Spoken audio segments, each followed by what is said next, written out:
The April 10, 2012 meeting of the Metropolitan Nashville Board of Public Education to order. If you would please stand, Chris Henson's going to lead us in the pledge. Mr. Henson.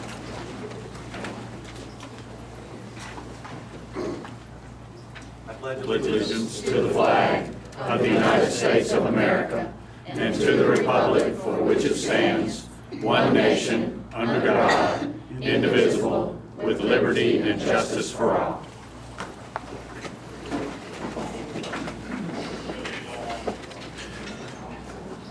I noticed that Representative Mike Turner is in the audience. We're glad to have you, Representative Turner. Thank you for being here. Any other elected officials? All right, thank you. Ms. Porter is under the weather and unable to be here tonight, and we all wish her a speedy recovery, and I will be presiding in her place this evening. Next on the agenda is the student board member report. Ms. Poole.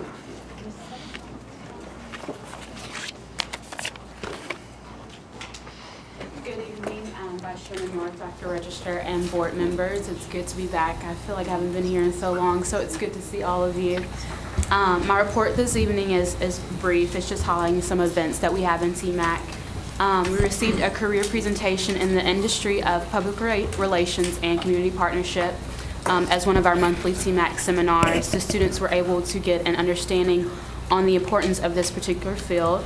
TMAC attended training on developing leadership skills from the YMCA Center for Asset Development. The students that showed up on their spring break were so determined to learn and get the best out of the experience. We learned an immense amount of information on how to be an effective leader in our community and our schools. Planning continues for individual TMAC school-based activities, and TMAC students will be participating in the Frisk Community Photography event. And that concludes my report. Thank you very much. Any questions for Ms. Poole? Thank you. Next is public participation. The board will hear from those persons who have requested to appear at this board meeting. In the interest of time, speakers are requested to limit remarks to 3 minutes or less. Comments will be timed.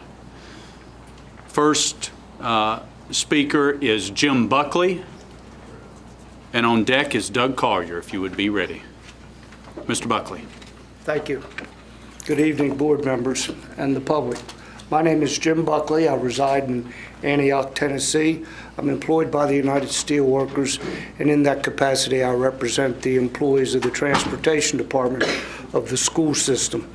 On behalf of all of our members, we'd like to express our appreciation for the proposed 2% wage increase, especially given the 15.5% reduction in pay 2 years ago, which on the average cost the Transportation Department employees about $7,000 over the last 2 years.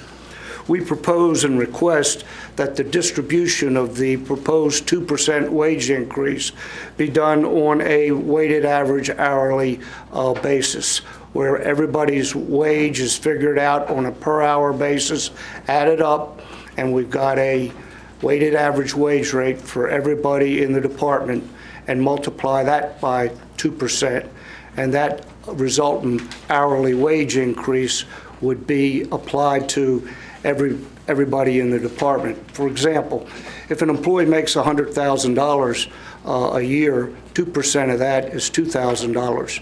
On the other hand, an employee making $20,000 a year, 2% of that is $400. What we propose is a weighted average wage where everybody gets the same amount. Given the steep concessions extracted by the school board 2 years ago, we feel that this method is the fairest method in order to wage increases given the economic times. We thank you for considering that, and I thank you for the time, and I think I got under 3 minutes. It's a formidable feat for a staff rep. Thank you. Thank you. Mr. Collier, Representative Mike Turner, you are on deck. Please be ready. Mr. Collier. Thank you, Mr. Chairman, board members. I am Doug Collier, President of SEIU Local 205, representing the support workers within Metro Nashville Public Schools, and I reside at 3185 Hidden Creek Drive in Antioch. After finding out how the proposed budget affected our members in the meeting with Dr. Register last Wednesday, I'm here to propose one change for the board to consider. As drafted, support workers would receive a 2% wage increase on their base pay. As you are aware, we represent some of the lowest paid workers in the school system. As a matter of fact, the lowest paid workers in this city, period. 2% to them is not the same money as 2% in the higher wage brackets. Therefore, I propose the board consider treating everyone the same. Take the same amount of dollars allocated in the proposed budget and divide it equally across the board. This proposal does not add any additional monies. It just distributes it in a fashion where the lowest paid workers for once in their working career will get the same as everyone else. Your consideration on that issue would be greatly appreciated. There's one other item I want to touch on briefly, and that is an increase to the cost of GCA where the custodians were privatized 2 years ago. At that time, it was said as a five-year contract with no price increase. Again, last year, I will point, on March the 2nd of 2011, that same statement was given out here that there was a no price increase for 5 years. I see in the budget their proposed $436,600 increase to GCA, and then today I see that it's been revised to almost $600,000. Now, to me, that's pretty hard to explain when you're looking at Metro Council and looking at all the workers and to say that we had said there would be no price increase. Now, I understand there are additional student enrollment, but I also understand that there are schools that are going out that will be under the charter school system as well. So I would definitely like to see how those prices offset each other. But thank you for your time. Thank you. Representative Turner. On deck is Representative Mike Stewart. Yeah, I think he's on his way. We just left the legislature, Mr. Chairman, and thank you, Mr. Chairman, and members of the committee. We just left the legislature where they're putting more cumbersome weight upon the public schools of this state. There's a battle going on in public education right now. There are forces that are more allied with the voucher people and the charter school people and the virtual school people than are for our traditional public schools, which I think is the backbone of this country. And we're concerned about that. The labor policies this board has taken, though, you've allied yourselves with those groups, and that concerns us. If we're going to turn this thing around, we need everybody working together. When I was in Washington just about 6 weeks ago, I was a sponsor of the Race to the Top bill here in Tennessee, and I go up there occasionally and talk to them about the Race to the Top. I think I mentioned this last time I was here, but there's 12 teams that won the Race to the Top, 12 states, and they all brought their teams up there. Only 2 did not have labor participation, Tennessee, and I can't remember those states. That concerned the Obama administration because that was supposed to be a partnership to make education work, a well-motivated workforce, whether it's teachers, janitors, school bus drivers, custodians, whatever. It has to be to make our system work right. We got to have our council work together. We got to have our state representatives working together, our mayor and our school board all together in this community, making this system the best it can possibly be. Now, we've done everything y'all have asked us to do at the state legislature, whether it's been stop bills, try to pass bills. Matter of fact, right as we hired your superintendent, the state was getting ready to take over a couple schools here. I was asked by this board to go talk to Commissioner Webb and ask him to stop that for a year. He did that. We're asking you guys, so we're there for you. We're asking you to be there for us. Help us put this together. Help us reunite this community behind this school board and this school system and fix this situation with your employees and sign some MOUs. Thank you. Representative Mike Stewart, you are next if you are ready. Next, after Representative Stewart, will be Lisa Johnson, if you would please be ready.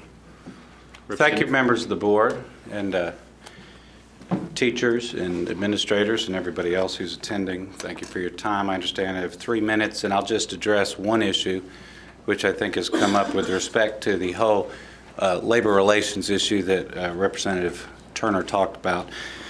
You know, this administration has chosen to not enter into memoranda of understanding with folks that have represented our workers for many years, and that represents a radical departure in the labor relations that we have in our school system. What I wanted to address is this argument that we've heard occasionally that somehow the legislature, the state legislature of which I'm a member, has passed laws that somehow justify or require this radical change in how we treat our workers here in the school system, because that's just not the case. It may be that this board and the administration of the schools elects to enter into a new arrangement with workers for any number of reasons. Perhaps it's a beginning of an effort to privatize more workers or what have you, but the point is that's a policy decision. I just thought I'd clear the air in terms of this notion that you've heard that somehow there's some sort of legal requirement, some legal mandate that would require this board and the administration to embark upon this policy, which there simply is not. And I'll address, a letter that was sent out in December 2011 in which Fred Carr, the Chief Operating Officer, suggested that the Professional Educators Collaborative Conferencing Act of 2011 was somehow germane to this issue. And that's just not true, okay? That act, if you look at the language, applies to only one class of workers, and those are workers with licenses. So that applies to teachers. As you know, that act, which was very controversial, was designed to deny teachers the right to collective bargaining. I was opposed to it. We can all debate whether that's a good policy or a bad one. I think it's clearly bad. But it has nothing to do with the relationship between the workers that are represented by the SEIU and steelworkers and the school system. That act has nothing to do with that. The acts taken by the legislature in 2001 did not in any way require the elimination of these memoranda of understanding, and there is no Attorney General's opinion, no court decision, no other intervening event that requires this administration to not enter into the memoranda of understanding that have for many years established the labor relations here in our school system. What's interesting, we've heard these kind of legalistic excuses made for this administration policy, and I think I'd be happy to discuss it further, and I challenge any lawyer in this room to take issue with my legal analysis. But what's interesting, what we haven't heard is any actual justification for this policy that's not legalistic. I'd urge the administration and this board to just tell the people why it is that we've entered into this policy. One reason that is not legitimate is that somehow it's required by the state legislature. That's just not correct. Thank you. Thank you, Lisa Johnson and Ashley King is next. Please be ready. Ms. Johnson. Hello, my name is Lisa Johnson, and I am here I'm here on behalf of John Early Museum Magnet School and the I-Zone changes that are in place. A couple of parents and myself have issues or concerns regarding the innovative zone and what it means. We did our research and we found out that we're considered one of the bottom 5% of the schools in the state. Yet, when we did our research, we found out that our school has made a 40% increase over the past couple of years since we've had our principal and staff at John Early. I was told that we were being graded on a slate scale, which included years that didn't need to be there, meaning I think it started in 2009 and it's going back to 2008. However, that's not what I'm here to really talk about. We, as the parents, have seen the progress that's going on at John Early, and I feel like with them announcing that our students and our school would be placed in an innovative zone, it has been disrespectful to our parents, to the faculty, to the staff, to the students, because we have teachers running around now and students are complaining that teachers aren't teaching, and this is within, 2-3 weeks of our kids taking TCAP scores. I have a problem with that. What we would like to know is, why do our staff and principals have to be moved during this transition, considering the progress that they're making? And I would like to propose for the board to influence Dr. Register and Mr. Coverstone to exercise their power to leave Dr. Tanya Dennis and administrative staff at John Early in place based on the current accurate improvement performance that has taken place. I would also like to ask that Mr. Coverstone address some of the questions that we asked when he came to our school and did an innovative zone meeting. We have not received any of those answers, and I doubt that we will because you didn't even write them down. But we would like that respect and have some of those addressed. Thank you. Thank you.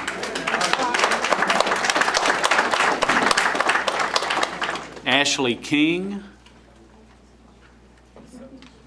Ms. King. Stephen Henry.